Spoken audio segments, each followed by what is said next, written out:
দুষ্ট লোকে বলে অবশ্য ভালো লোক না, টুকু আসে টুকু যায়, এই আসে এই যায়, কতক্ষণ থাকে তারা নাকি বুঝতে পারে না।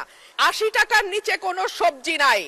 পররাষ্ট্র মন্ত্রণালয়ে যেমন ৩ জন মন্ত্রী আছেন, ৬৪টা জেলায় ৬৪ জন আইন শৃঙ্খলা বিষয়ক স্বরাষ্ট্রমন্ত্রী থাকলে কেবল মন্দ হতো না বাংলাদেশের আইন শৃঙ্খলা পরিস্থিতির এতই ভালো অবস্থা।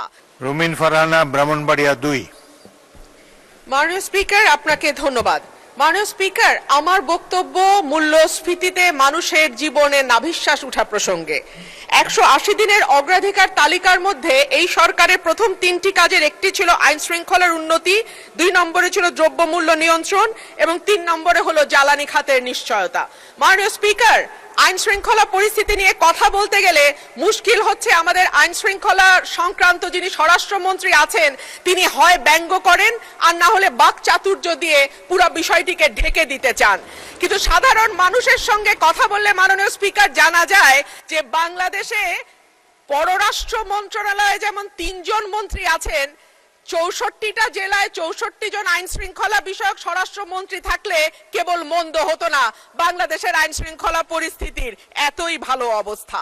আর মাননীয় স্পিকার, জ্বালানি নিয়ে আর কি বলবো, তেল আর গ্যাস আর বিদ্যুতের ব্যাপারে মানুষ বলে, দুষ্ট লোকে বলে অবশ্য ভালো লোক না, টুকু আসে টুকু যায়, এই আসে এই যায়, কতক্ষণ থাকে তারা নাকি বুঝতে পারে না। এইবার আসি মাননীয় স্পিকার, যখন তেলের দাম বাড়ছে, যখন বিদ্যুৎ হাহাকার এবং যখন গ্যাস পাওয়া যায় না, তখন ১ কোটি নতুন কর্মসংস্থান সৃষ্টি করবে বলে যেই সরকার প্রতিশ্রুতি দিয়েছিল নির্বাচনে, সেই সরকার ক্ষমতায় আসার ৬ মাসের মধ্যে ৬২,০০০ লোক তাদের চাকরি হারিয়েছে আর ৯০০-র উপরে কলকারখানা বন্ধ হয়ে গেছে। সো নতুন আর কর্মসংস্থান কি তৈরি হবে মাননীয় স্পিকার? যারা আছেন চাকরি করছেন তাদের চাকরি আর কতদিন থাকে আল্লাহ মাবুদে জানে।